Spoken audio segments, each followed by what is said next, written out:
Yan mo yung gagawin ko, ha? Sige kuya. Sige yan. Ito diluted lang itong ginamit natin. Para lang lumambot siya mga yan. Baso mo lang naman ng ganyan. Gentle lang muna siya. Oo. Palalambutin mo lang muna. Yung dumi na yan. Kasi hindi mo makukuha yan ng isang pasadahan. Ilang taon na tenga yung dumi. Makukuha ng isang pasadahan yan.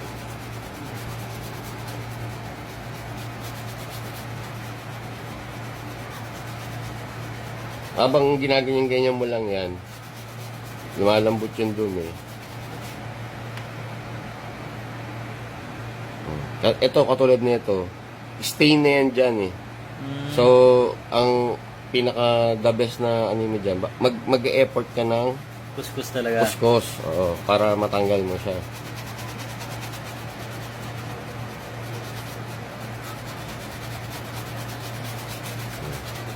Ngayon, lalagyan mo na ang pressure na.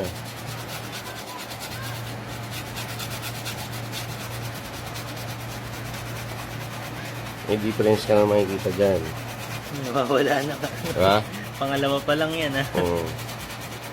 Gentle pa yung una. Pero yung ibang shoe cleaner, mga 5 beses ka maglilinis, mauubos mo na kalahati na yung palinis na sapatos. Hindi mo pa rin makuha.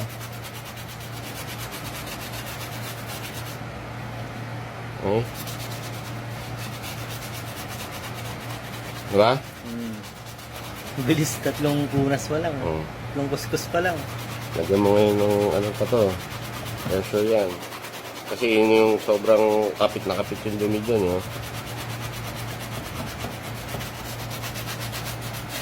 Pero, yun pa lang, mayroon ng difference, diba? Compare mo yun sa kanina. Ganda. Balik bago ah. Okay?